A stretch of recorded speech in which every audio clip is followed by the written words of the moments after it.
ఈరోజు మరి AP YouTubers association వ్యవస్థక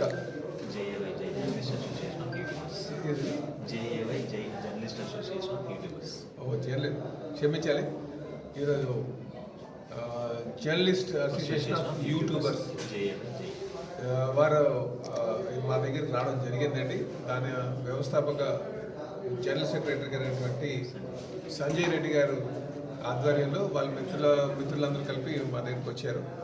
వాళ్ళు ముఖ్యంగా వారు అడిగేది అక్రిడేషన్ యూట్యూబర్స్కి ఇవ్వాలని చెప్పేసి వాళ్ళు డిమాండ్ చేస్తున్నారు. గతంలో అయితే ఈ మీడియా అంతా కూడా కొంతమంది చేతిలోనే ఉండేది, కానీ సోషల్ మీడియా ప్లాట్ఫామ్ ఎప్పుడైతే యాక్టివ్ అయిందో, సోషల్ మీడియా ద్వారా ఎక్కువ మంది ప్రజలు వీక్షిస్తున్నారు. ఆ కొంతమంది దగ్గర నుంచి అందరి చేతిలోకి వచ్చేసింది. ఈరోజు ఎవరైనా సరే ఏ ఇష్యూ అయినా సరే మనం పబ్లిక్ చేరవేయాలంటే యూట్యూబ్ ద్వారా చాలామంది చేరవేస్తున్నారు.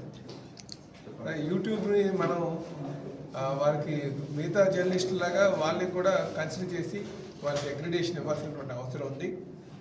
ఏదైతే మీరు డిమాండ్ చేస్తున్నారో ఆ డిమాండ్ ఖచ్చితంగా రాష్ట్ర ముఖ్యమంత్రి వారి దృష్టికి తీసుకెళ్తారు.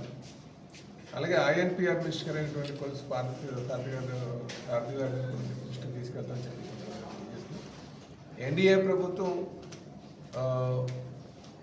సోషల్ మీడియా ద్వారా ప్రసారాలకి ఎటువంటి ఆటంకాలు లేకుండా అందులో ప్రొఫెషనల్గా ఎవరున్నారో ప్రోత్సహిస్తూ ప్రజలకి న్యూస్ చేరవేయడంలో సహకారం అందిస్తారని చెప్పి తెలియజేస్తున్నాను. నమస్తే.